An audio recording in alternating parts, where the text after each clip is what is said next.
Welcome to the Meaningful Use in Advancing Care Information conference call. My name is Karen and I will be your operator for today's call. At this time, all participants are in a listen-only mode. I will now turn the call over to Jane McGrath. Jane, you may begin. Thank you. Good morning, everyone. And again, thank you for participating in our Meaningful Use in Advancing Care Information, one of our Learning and Action Network webinars. My name is Jane McGrath, and I am the task lead for Minnesota Stratus Health and the LSQIN CMS Meaningful Use of Health IT project. I am joined by our partners in our LSQIN work, Chris Becker from Metastar, Wisconsin, and Rebecca Ciavarella of MPRO of Michigan. As with all of our Learning and Action Network webinars, this webinar is presented free of charge by the Lake Superior Quality Innovation Network. Today's presentation is being recorded and will be posted to YouTube. You will be able to access the recording by going to the LSQIN website under Meaningful Use of HIT webinars section. During today's presentation, all participants will be on mute. We encourage you to submit your questions via chat.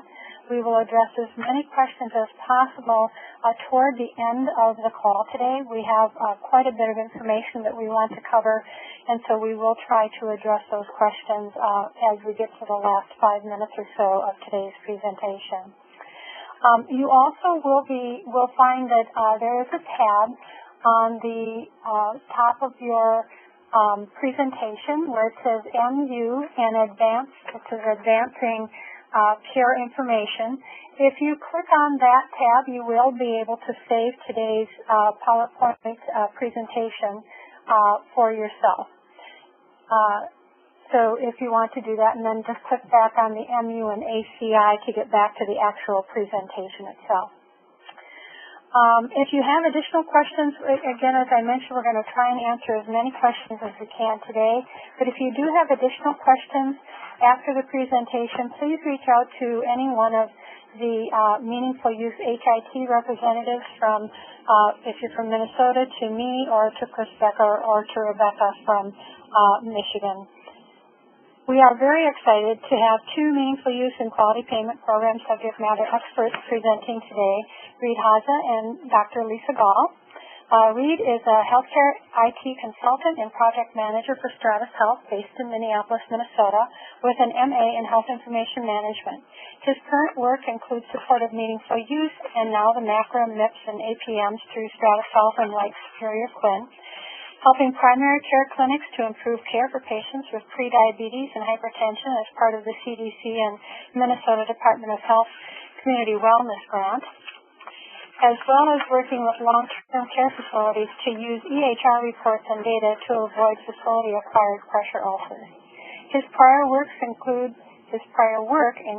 assisting a group of hospitals in northern Minnesota to adopt and implement healthcare analytics software to initiate an accountable care organization style of data sharing and care planning interventions. He has worked with clinics to collect and implement electronic health record systems.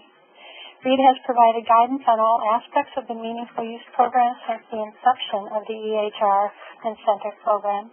Several regional organizations have invited him to speak at their annual conferences on the topic of meaningful use. He has also been engaged in meaningful use objectives of health information exchange, privacy and security reviews, as well as partnering in meaningful use work with the Minnesota Department of Human Services or our Minnesota Medicaid EHR incentive program. Dr. Lisa Gall is a family nurse practitioner and clinical program manager. Dr. Gall is a clinic program manager at Stratus Health. She is certified as a family nurse practitioner, nurse informaticist, and PQRS specialist, and brings over 30 years of healthcare experience in nursing, administration, and providing roles to her position. Lisa earned her MSN in Family Nurse Practitioner degree at Concordia University in 2004, and then worked in rural family practice before attending the University of Minnesota to complete her doctorate of nursing practice in 2010 and Health IT Leadership Certificate in 2011.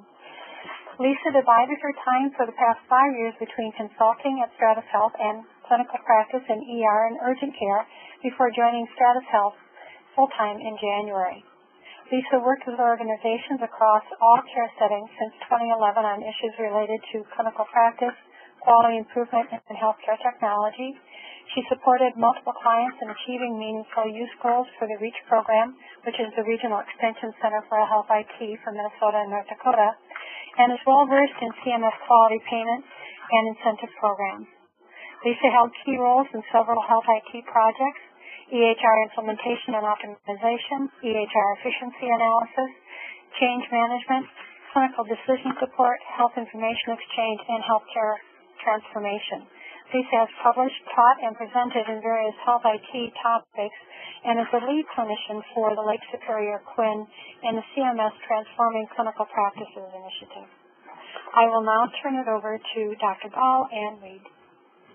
Okay, I think we need to advance another slide. I'd like to welcome everybody on the call here today and appreciate your time.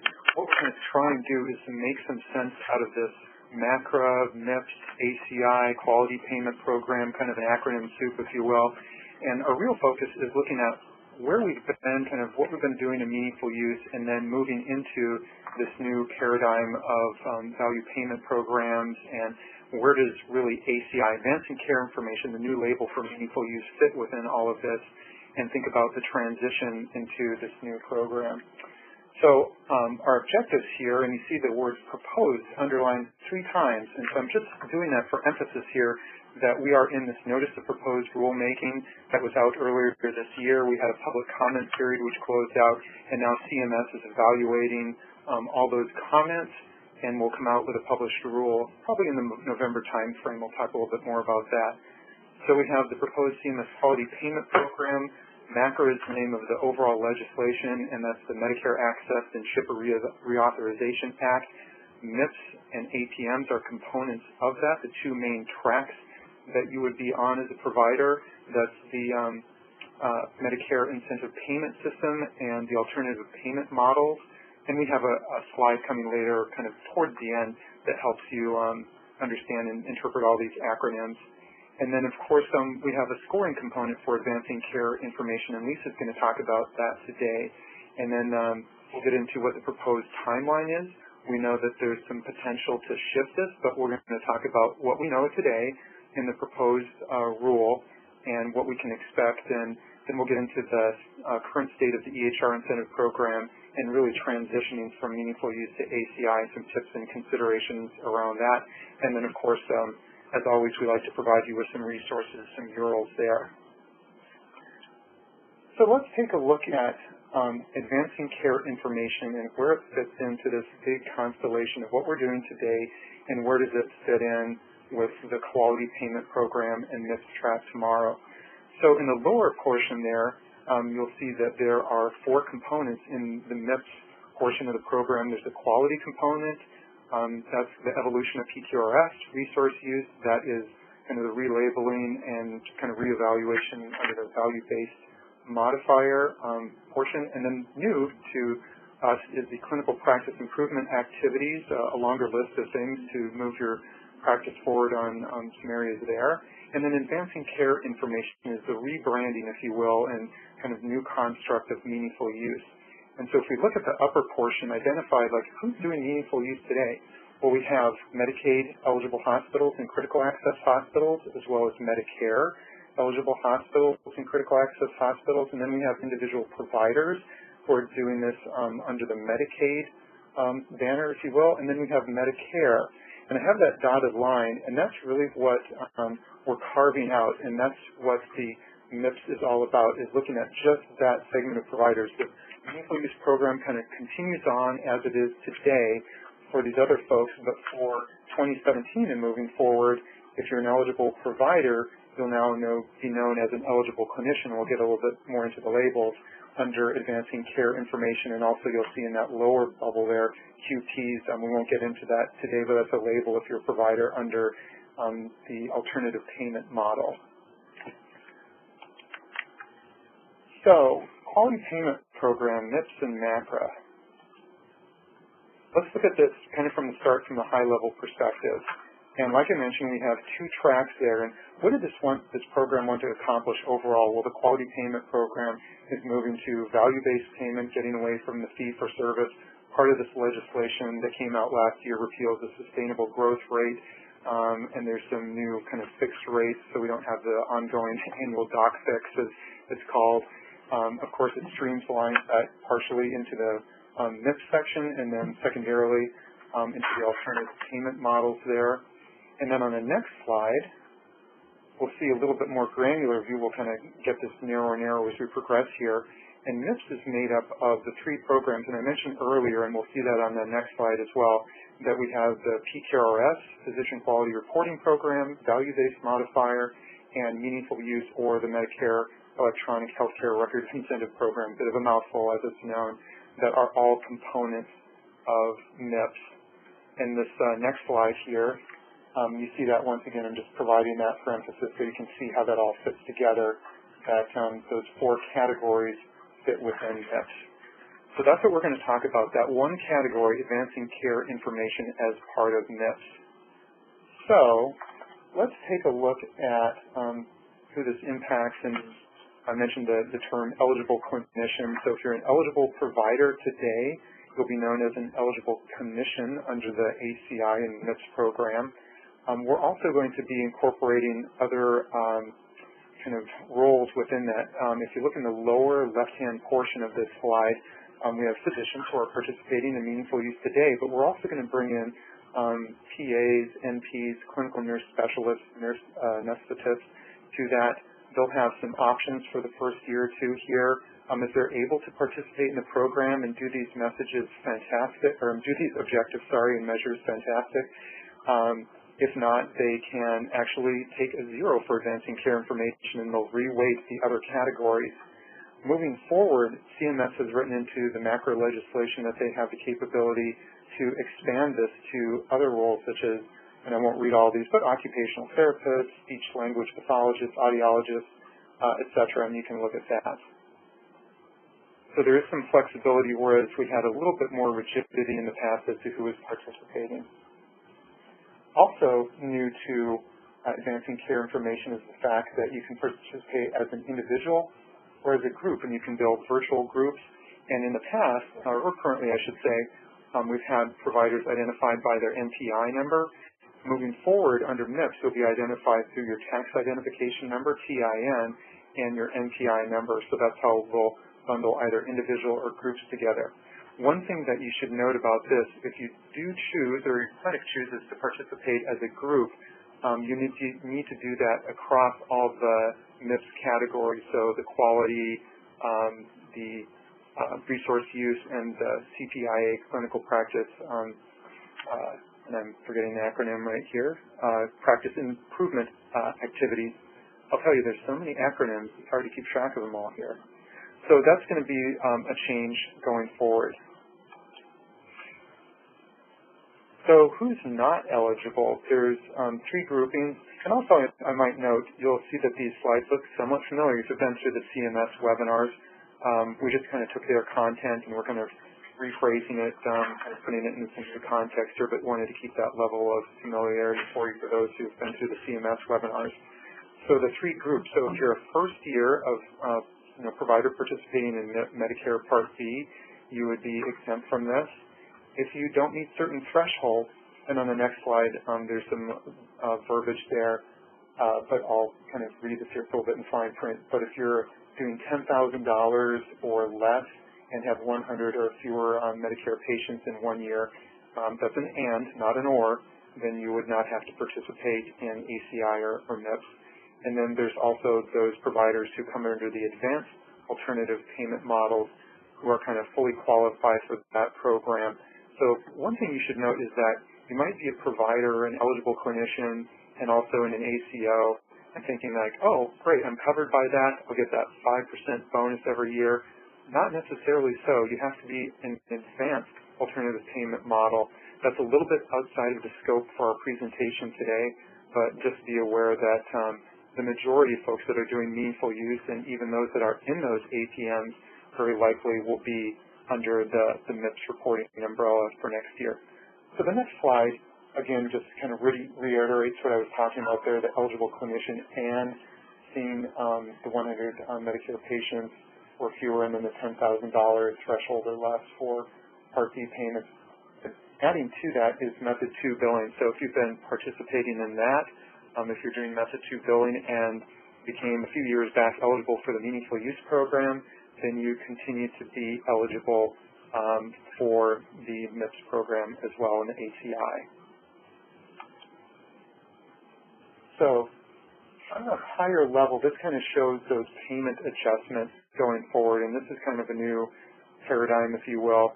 And I've got a slide coming up after this that will give a little compare and contrast between meaningful use and the other programs, those payment adjustments, and what it looks like going forward.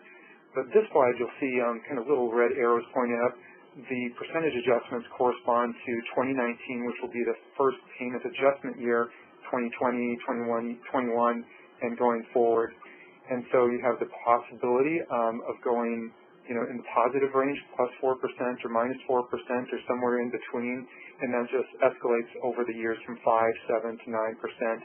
What you should know about the program overall is that it's revenue neutral. So those people who are fortunate to have the positive payment adjustments are paid for out of those downward payment adjustments from the Medicare Part B reimbursements. There's also some more detail.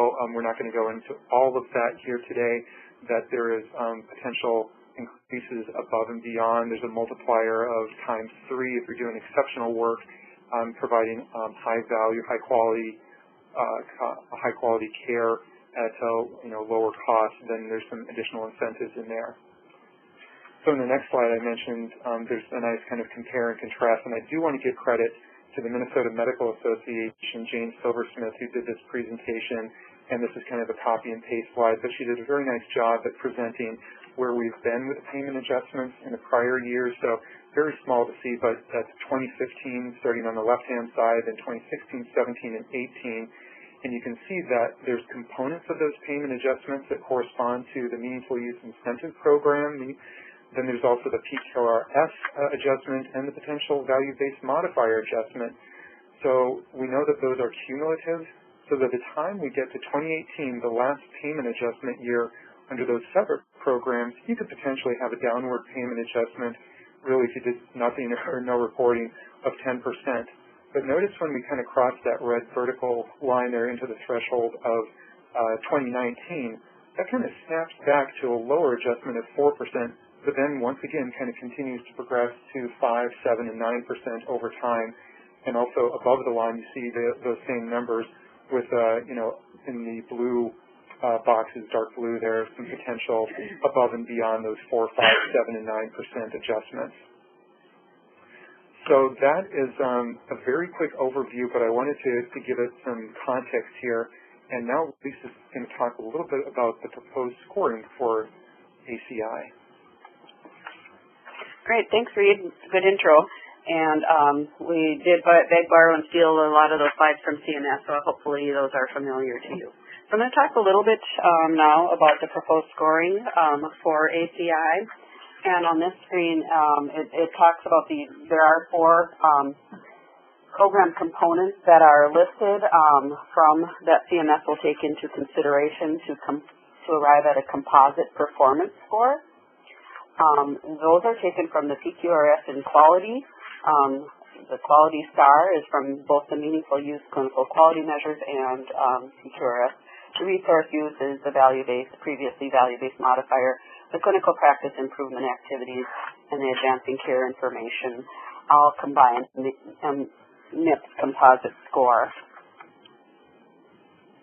The composite score will be based. That yellow writing on the next slide is a little hard to see, but basically what we're talking about today is the advancing care information, which accounts for 25% of the composite score. When your composite score equals 100. So when you're looking at the advancing care information composite score is 25% of 100. The new advancing care information method of scoring will remove the all or nothing method of meaningful use, replacing it with base and performance scores. So on the slide, it shows that the 100 points that you will get for advancing care information, which makes up the 25% of the composite score, will be really based on a lot of those measures that are moving forward with meaningful use, including patient engagement and information exchange, and it's really more driven by what clinicians feel is important to them rather than what meaningful use was looking to track. So the performance category, as I said, is based on key measures of patient engagement and information exchange. Again, this is a CMS slide, and the flexible scoring is available to promote the care coordination for better patient outcomes rather than just click and count it towards meaningful use. It also removes redundant measures to alleviate the reporting burden on providers, especially some difficult measures. You know, if you don't report on some of the measures, it will just affect your performance score rather than making you ineligible for the program. And in the stage 3 option, it does remove the clinical provider order entry and clinical decision support objectives, and reducing the number of public health registries. So these are the base scores. The proposed rule puts measures in place that are looking at 6 areas that would require reporting for the base score. And these are in picture from CMS. I'm going to talk a little bit about them on the next slide here. The base score accounting for 50% of your ACI category score. They are either yes, no, or numerator, denominator. The thing to remember about the numerators and denominators in the base score is that you only need 1 in the numerator to count toward your base score. You don't need to reach a certain threshold in these 6 objectives. And they're listed here. The protecting patient information is a must. You cannot score any score in the base score without doing the protecting patient information. So that's a yes, no. As well as number 6, the public health clinical data registry reporting is a yes, no measure that is required for a base score. The other 4 are the patient e-access, coordinating care, e-prescribing, and health information exchange. So in the proposed rule, the performance category has 3 areas which expand to allow you to do threshold measurement on patient electronic access, coordinating care, and health information exchange. And then you can select the measures that best fit your practice to get a performance score. So the performance score accounts for up to 80% of the ACI category score. So you're wondering, how does that count? Well, you really potentially can get 130 points in advancing care information categories, but you only have a maximum allowed of 100 points. So it allows you to, from those 3 measures, to the e-access, coordinating care, and health information exchange, choose some of these measures and give yourself a score on the 8 measures within those objectives. And the ones in green, if you can see that on your screens, are the ones that are a little bit new. For instance, number 2 has providing patient education. But now in the new measurement, it's through your certified EHR technology and available online. And we'll talk a little more in detail about these as we get to some bigger slides, but another new one that is under coordinating care is patient-generated health data is incorporated into your EHR with an application of their choice. And so that has to do with 2015 certified EHR technology. That is not available in 2014 cert.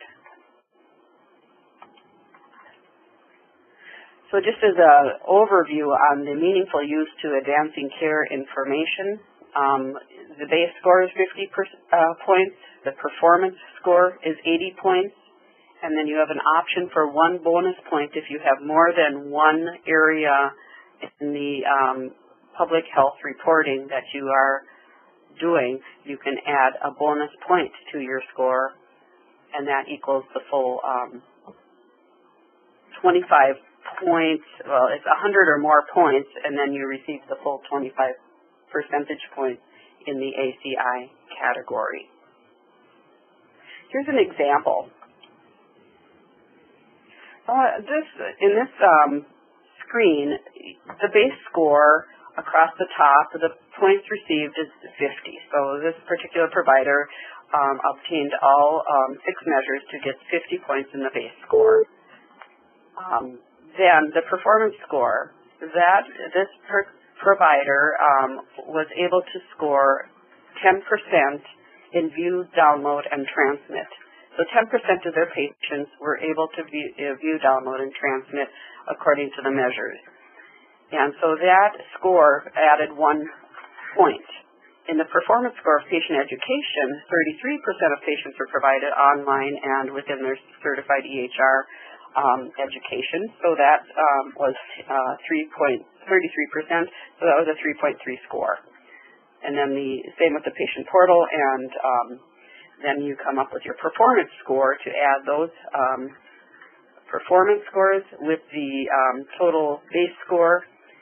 And in this particular instance, they did not have a additional bonus point, and so they earned 87.8 points for a total of percentage total of 21.95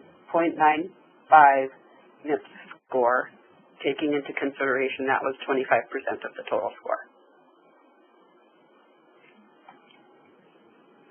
The proposed, I'm going to take that off to read here. Okay, thank you, Lisa. Also, I might just add a note, maybe a little perspective as you think about, kind of our theme here, looking at what are you doing with meaningful use today, and where are you going to be tomorrow with ACI as you think about this kind of base performance score, et cetera. Think about the fact that there are 6 objectives here that you need to accomplish, and you really have to be doing the minimum. And as Lisa described there, protecting patients' health information, you've got to do that, or everything is adjusted down to 0, and you get the big 0 for the whole ACI category.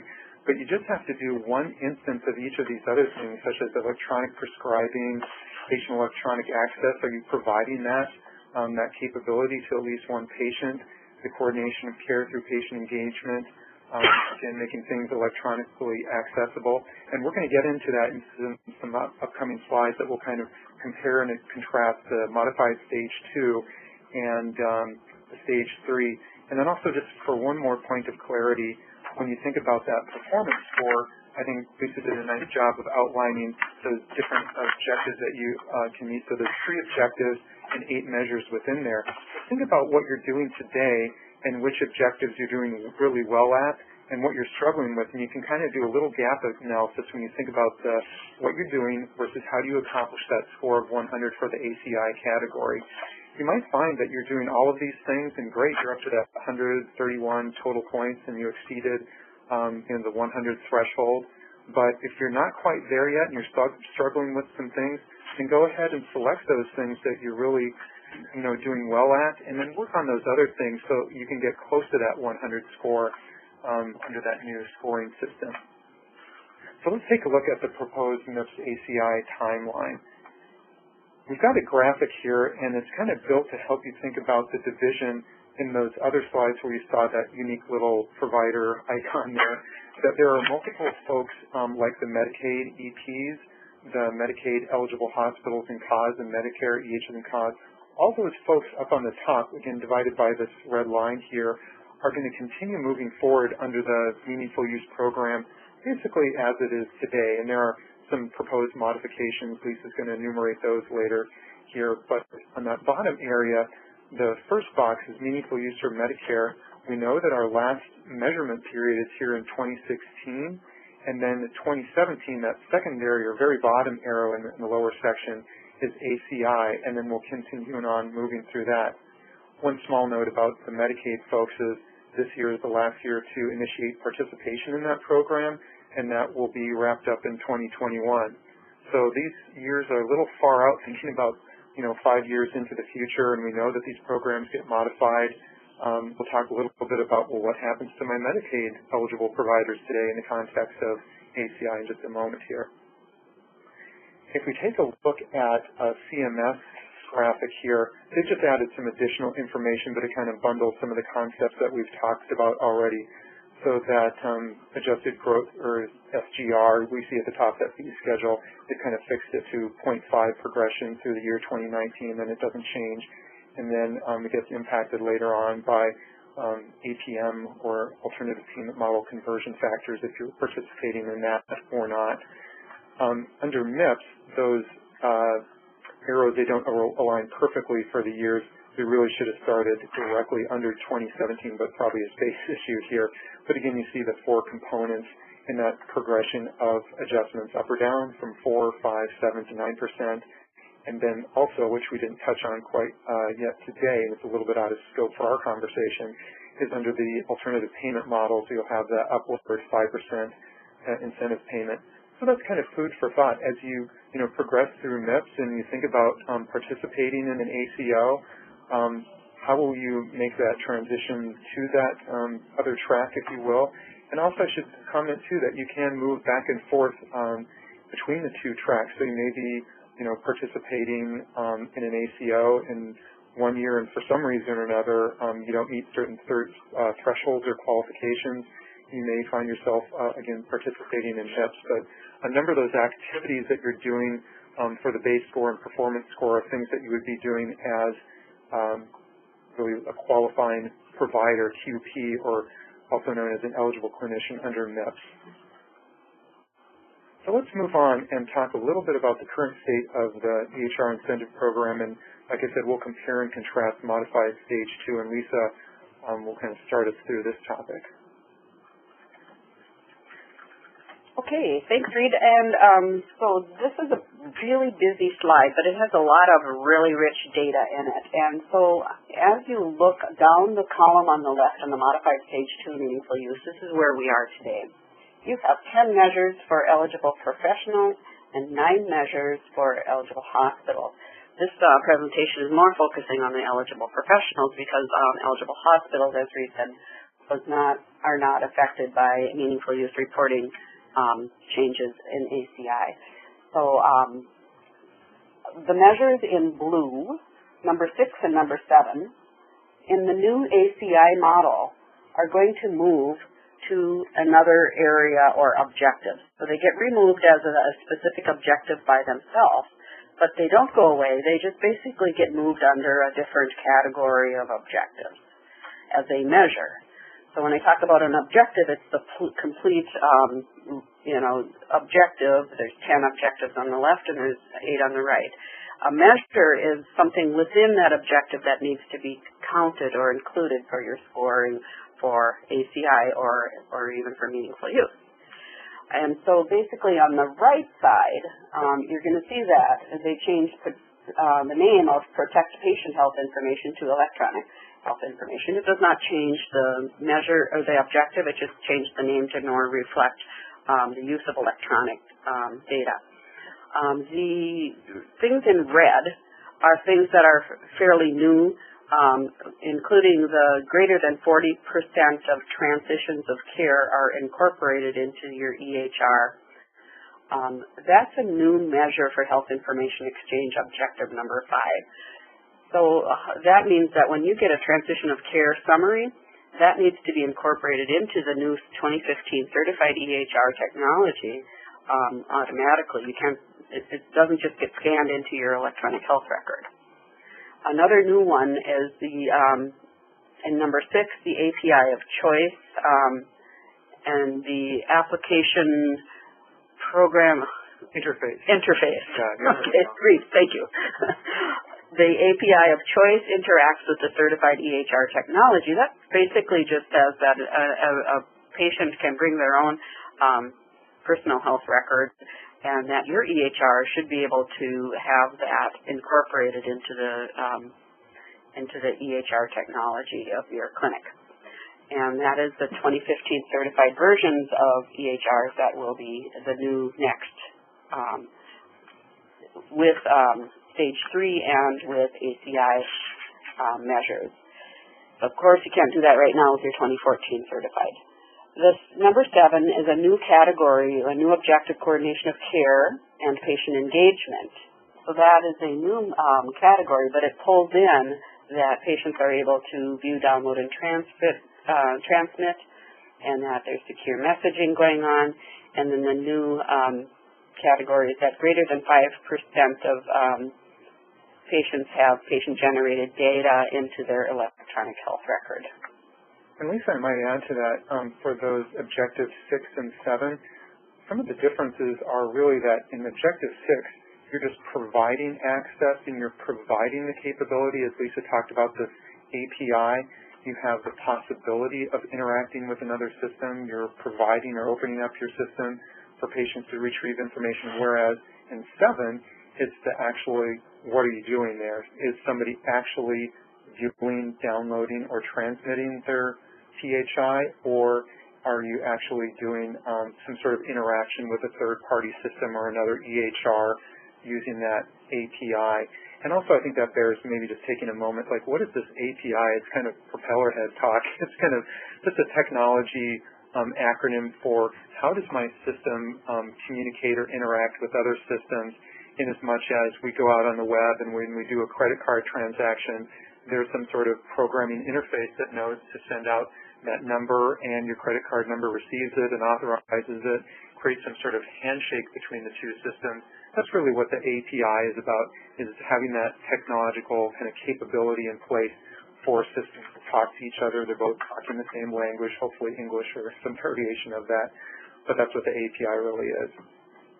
So this is the comparison between modified stage 2 and stage 3 meaningful use, and I'm going to have Reed explain the next slide, which is explaining modified stage 2 to advancing care information. Very similar.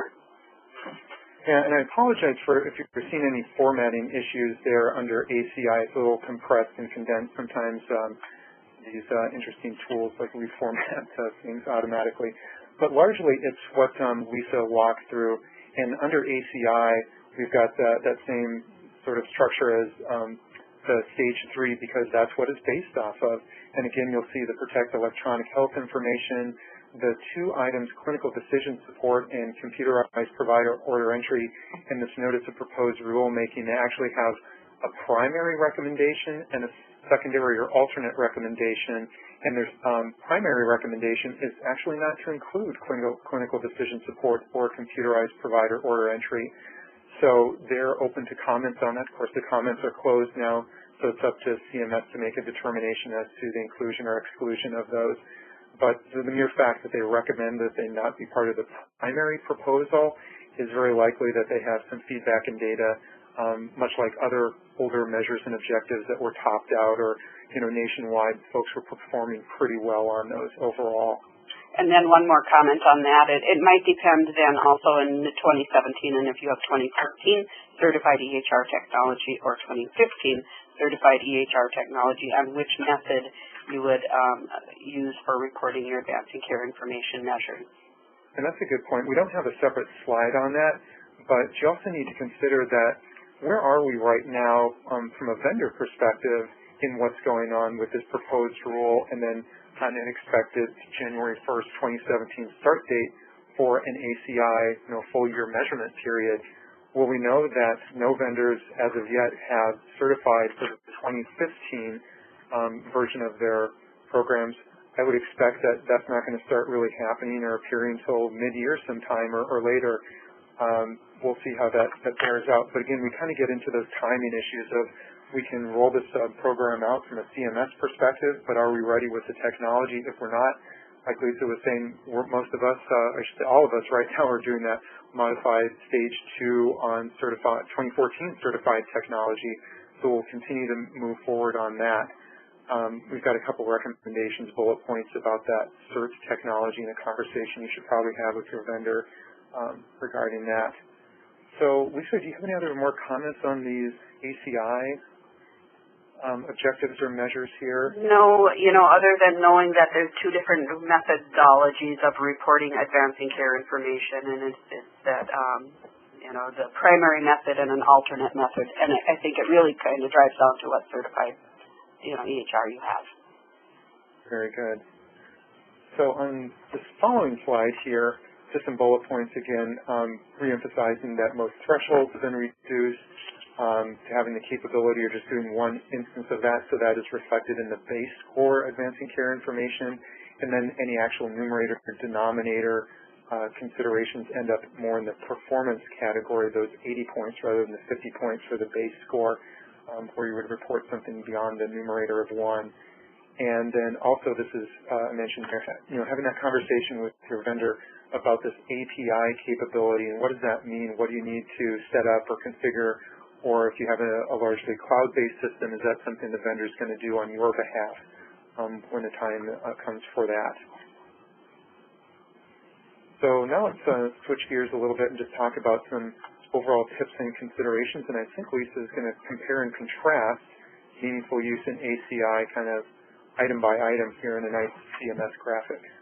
Yeah, I'll quickly go through these, and I'll show what the past requirements for the Medicare EHR incentive program is that one size fits all. You reported every objective, reported and weighted equally, and in the new advancing care information category, it's customizable. Clinicians can choose which categories to emphasize in their scoring. They may score low in some and high in the others. And those will all be taken into consideration. One other point that, just going back a little bit, and that the advancing care information is largely stage 3 meaningful use without the thresholds being mandated. And then the second point in the previous is requiring across-the-board levels of thresholds, and now it's a little more flexible. And the third point is measuring and, emphasizing process, clicks and making sure it's completed. And now ACI is measuring patient engagement and interoperability is really where the focus is. Previously, the meaningful use is a little redundant and maybe a little disjointed and just too techy and too clicky. And now the new ACI is aligning with Medicare reporting programs, and no redundant quality measures are being reported on. And then in the past, it's no exemptions from reporting. And you do have in the new ACI advanced alternative payment models, and also providers with their first year of Medicare and or low Medicare volumes are exempt. So some strategies and tips. And thinking about what you're doing today, we're currently under a full reporting year, 2016, for meaningful use. Actually, if you kind of stay on that track and do what you're doing, you're really above and beyond the other ACI objective and measure requirements, because those are kind of pared down. If you kind of did take an itemized inventory of each objective and measure that you are doing in 2016 and contrasted that against what you need to do in ACI, I think most of us would discover we're fulfilling those base score requirements. There may be some areas that we're struggling with in the performance area, but again, that's a subset, 3 objectives out of those total of 6 objectives for the base score, and you can kind of pick and choose. So it is really important to think that, think about the fact that what you're doing today is going to move fairly seamlessly on that 2014 cert into the next reporting year. But again, kind of keep in mind that everything's proposed right now. Re-emphasizing in one of the points on this slide that have that conversation with your vendor. When do they expect to come out with 2015? Are they in the certification process? Are they even in that pipeline? And when do they expect that to happen?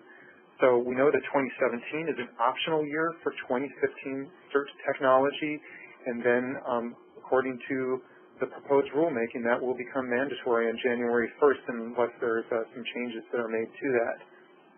So another thing that you ought to do is take a look at your MIPS payment adjustments in 2017. Where would you be, again, compare and contrast what you're doing today, where you'll end up in that kind of base performance score among those objectives and measures, and think about what would your score be? Could you kind of do an assessment and find out where you finish? Are you above that 100-point threshold and meeting the full ACI category possible points? Maybe you're doing 131 points, including that immunization and doing other registry reporting. Also, we should point out that the Medicaid EHR incentive program, as you saw in that slide with the horizontal arrows, it kind of continues forward. This rule does not impact Medicaid at all. So if you're participating in that program, you continue under meaningful use as it is today. If you have Medicaid and Medicare Part B payments, you actually will have to report 2 times separately for the MIPS ACI component and meaningful use as it is today under Medicaid or the Minnesota MEAP program. So, lastly there, of course, stay tuned to the all-important LSQIN announcements as we receive information. We'll forward it out to you, and I think maybe Jane at the end of this might have some comment if you're not already plugged into that email communication avenue. So, possible delay of the program. So all of this said, we kind of have to stand back and know that there's some conversation going on regarding the delay of the program, and there's been outcry, traditional, that we hear almost every year under the Meaningful Use program as well, is that these objectives or measures aren't applying to certain providers, or it's too much too soon, a variety of reasons, and that's reflected also in the comments, and you'll be able to look at the comments through a link that we have in our resource slide section.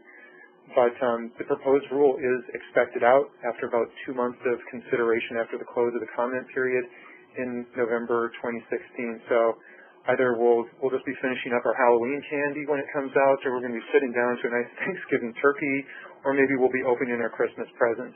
We don't really know quite yet. But that's the projected timeline for that.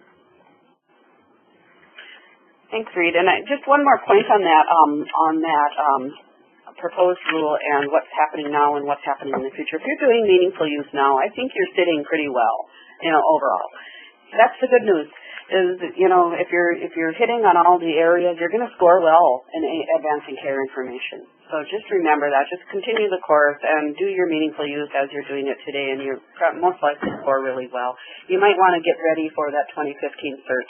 And then November 6th is the projected deadline for releasing that new rule. I'm hoping that it would be before then. So there's a few more proposed changes to meaningful use that have been coming out, and we thought it would be very much worth your mentioning outside of the quality payment program and advancing care information. So there is proposed change to change the 90-day reporting period to a 90-day reporting period in 2016. And this would affect all eligible professionals, eligible hospitals, and critical access hospitals. This is, again, a proposed change.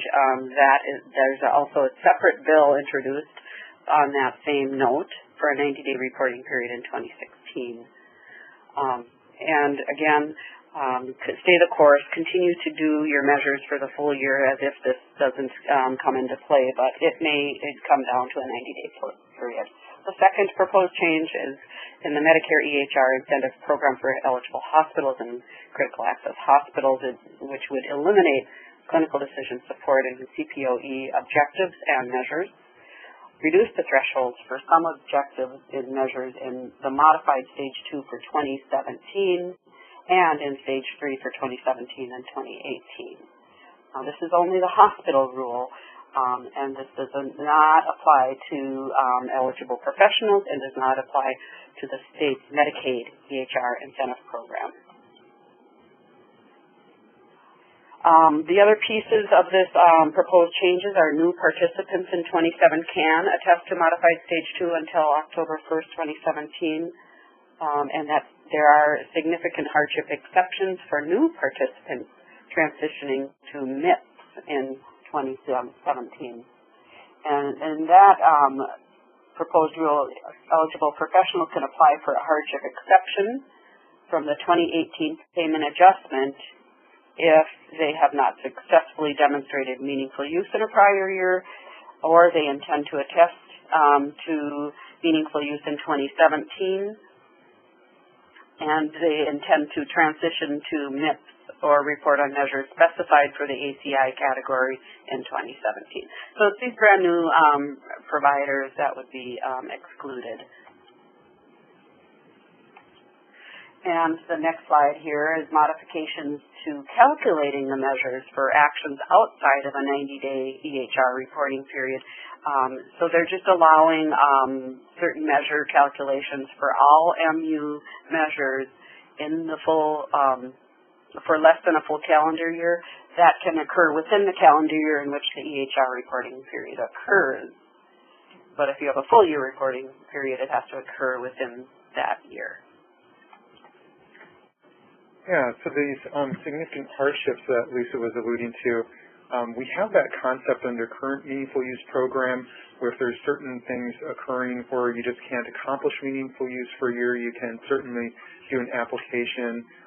What would end up happening is you would get the exception and then they would reweight the ACI category to 0 and then shift that percentage difference over to the other 3 categories under MIPS. So, for example, if you have insufficient internet connectivity, extreme or uncontrollable circumstances, those force majeure, flood, earthquake, terrible things like that, of course, they wouldn't expect you to do that. If you have lack of control over availability of the certified EHR technology, there's an exception or hardship exception for that, as well as the typical face-to-face, not having those types of interactions for radiologists, pathologists, and I believe there's one other I may be missing there. But the point being is that you do have to apply for that hardship, and the deadline here, as they've iterated in the Notice of Proposed Rulemaking, will be March 31st in the year prior to where those payment adjustments would be applied. So, for example, if you were expecting January 1st, 2019 to incur a payment adjustment and you had one of these hardships, you want to make sure that you get your application in by March 31st, 2018, so about 9 months before that payment adjustment. Separately, but the last point here on the slide is about exclusions. And if you recall, especially when you're looking at the CMS specification sheets, those were the very detailed one where it went through the objectives, it would give you the measures, it would give you some additional information, it even had certification of EHR content on that, and they publish those usually a few months after a final rule comes out. Each of those objectives, I shouldn't say all of them, but many of them actually had exclusions. So if you weren't doing electronic prescribing for 100 or fewer patients in the measurement period, you could have an exclusion for that. And you would attest to that fact when you did your attestation at the year end or whenever you were prepared for that. Under ACI, we do not have exclusions because we have a different structure in the program. We have that base score where you're required to do the very minimal amount to achieve the 50 points there, and then you have that kind of pick and choose among the 3 objectives and 8 measures that are contained in those 3 objectives. So rather than excluding things because the meaningful use program as it's structured now is an all or nothing, we're moving out of that all or nothing, and it's kind of do what you can do best, what you're focusing on. So they have retracted that exclusion concept from the program. So now let's just look at some resources. I think we looked at this in large measure. One of the other things I had touched on an earlier slide I wanted to kind of go back to and just mention was I had commented about the Minnesota EHR Incentive Program, Medicaid. If you're in Wisconsin or Michigan, you probably want to get some information from your state organization as to what's going on with your Medicaid program. But I would comment in the larger federal context that all these state-run programs will continue on as is. If there's some state-level things that they wish to modify or make an application to CMS to modify a state program, they would, kind of do that at an individual state level.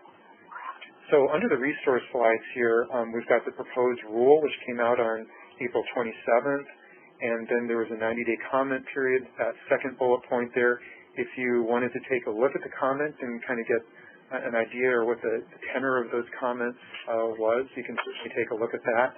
And once again, we have the final rule estimation coming out in November there. On the following slide, there is the MACRA homepage and links to materials. That's a really good one to navigate to individual resources. They've kind of parsed this out. We focused on ACI today, but there's some resources and also recorded webinars from the past few months about the quality portion of the program or resource use or that clinical practice improvement activity part, and then also talking about the alternative payment models, and then overall just kind of summary webinars that provide all sorts of information at a high level. I also included a link here, or we did, rather I should say, on the American College of Physicians overview webinar on MACRA. I thought that was a good one. There's a lot of CMS recorded material, but I thought it's good also to get a perspective from one of the national organizations here. If you want to look at the proposed rule, there's a link here. That's a nice web version with a table of contents, and you can kind of click on those individual categories. So if you really want to understand, for example, the scoring methodology, you can locate that, click on it, and it will take you there. In the next slide, there is a link to, I believe, the complete program. That actually might be, looking here, it might be on the prior slide there. But this one actually, a set of resources here, provides some nice summary material, much shorter than the 962-page final rule. Here we have just a 14-page overview, and then below a 20-page PowerPoint of macro to path to value, kind of looking at some of the concepts to move from our current fee-for-service to, payment for value programs. And lastly, we have some acronym slides here. Slight correction on the second one. That's MIPS is the Merit-Based Incentive Payment System. But you kind of get the idea there, and we've talked a lot about that today.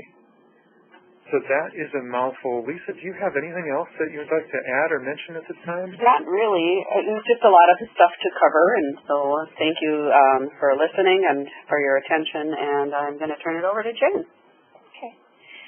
So I just have, if anyone would have any questions, we have just a couple of minutes, and I'll kind of talk through some of our wrap-up. But if you have any questions, please enter them into the chat, and we'll try to respond as quickly as we can before the end of the half hour. I wanted to thank Reed and Lisa for their presentation today. Very, very thorough, a lot of information for us to kind of understand and to go back to our organizations and really start to pull out that data and look at it to see where you're at. That's going to be a real important task for all organizations to start doing if you haven't already, to make sure where you're at with regard to the new payment systems and in particular with regard to what's happening between meaningful use and moving into the new systems that we have. Just a follow-up note that we are going to be posting this to the Alice Quinn website. The recording will be posted there. And we will, after today's meeting, I know a couple of people mentioned that they had some problems or difficulty in trying to download or print the slides that we had available. We will send those out to everyone who's logged in and participating in today's conference, so that you'll have those. So look for that over the next 24 hours, 48 hours. And I have one question in chat. Let me see if we can get this. Please help clarify if it is predicted that for MIPS in 2016-17, if EPs previously reporting individually will be required to report as a group. Will the requirements change from status quo today? No, I'm assuming you're meaning 2016 they're reporting to meaningful use, and 2017 is advancing care information. So if they're reporting individual, you can continue to report individually, but you have the option to report as a group. One of the things that there might be a little kind of gray area here is that CMS does have a group reporting option to do the attestation so that you could bundle those attestations.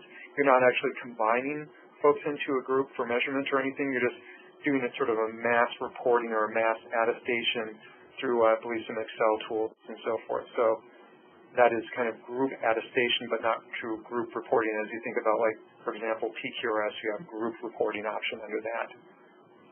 Yes, you just add your numerators and denominators to come up with your performance scores.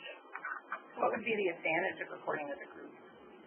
Not having to do it several times or hundreds of times if you have multiple providers. Potentially, if you have a low performer and multiple high performers, to increase the score. Okay. I think we might have time for one more. It's 12:29. Do we participate through an ACO or as EP through MIPS?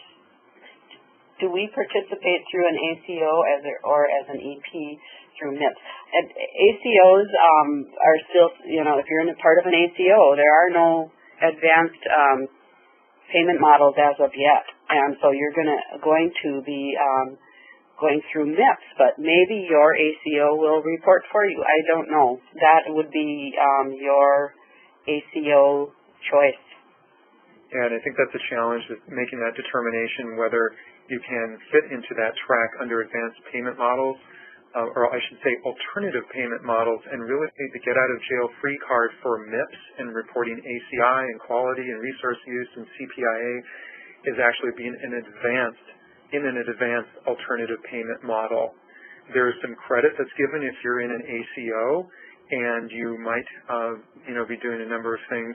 What they'll do is give you some credit for example, the clinical practice improvement activities. So there's more detail, a little bit outside of our scope for today, but I appreciate the question. And thank you, everyone. I'm sorry we are at the bottom of the hour and we need to close up for the day, but thank you for participating, and have a good afternoon. Thank you, ladies and gentlemen. This concludes today's conference. Thank you for participating. You may now disconnect.